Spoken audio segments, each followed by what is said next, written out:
By gradual development, it's a gradual process of transcendental knowledge, one can rise to the stage of transcendental arts of music and dance displayed by the Lord in this Rasa Lila. The Prabhupada is making the point here that by this development of transcendental knowledge, by being connected and cultivating knowledge that is there in the Vedic literatures and the Shastra, which is why, again, that Prabhupada wanted very much that we establish Varnashram colleges so that we go beyond, you can't really go beyond Bhakti, but that you add, in many ways, what is preliminary. Prabhupada made the following statement, for example, that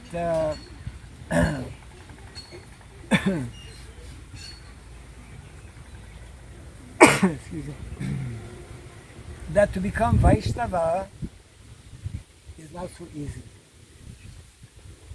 That to become Vaisnava, following or implementing the principle, the Vedic principles that are there, he mentions specifically about Varnasrama. Prabhupada says actually that we are meant to follow the principles of Varnasrama Dharma to become Vaishnava. One may argue that actually one can immediately become a pure devotee, which is true, but generally that is not the case. One cannot become like a Haridas Thakur immediately. One cannot falsely imitate such personalities. So the general process and procedure and system to be followed by the vast majority of people, including the vast majority of Vaishnavas, because this is another very powerful statement, very important statement made by Srila Bhaktivinoda Thakur, whereby in his Sajjana Toshani, very important, one of his many writings, where he makes many references to Varnasrama, and he mentions the following, that the Varnasrama system is that system adopted by the Vaishnavas in their conditioned state. He recognizes, he understands. I mean, he's a liberated person, yes. Right? He's such an elevated personality, and he understands that actually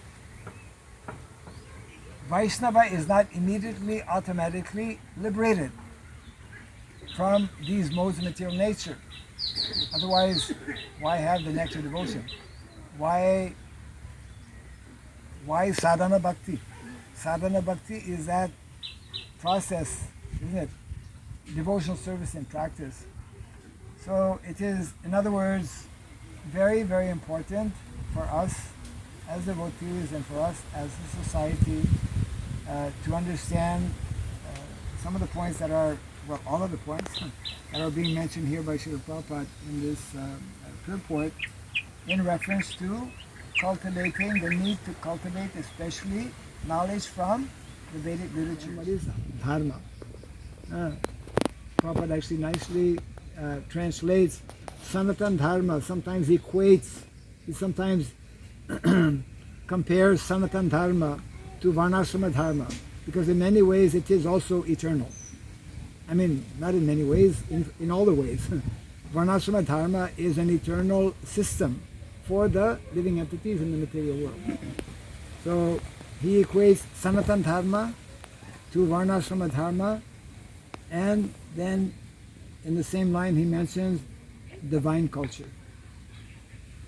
So divine culture means culture that exists on two levels, on the spiritual level and also on the material level. Because when we utilize our material assets, this body, which is material, when we utilize food that is grown in the field, that is material, but when we utilize it in Krishna's service, it becomes spiritualized, isn't it? So that's why our more recent acharyas, beginning with Srila Bhaktivinoda Thakur, speak about Daiva Varnasrama. That system, that material system, which when connected with Krishna, when infused with the divine energy of bhakti, isn't it, becomes transformed into a divine culture.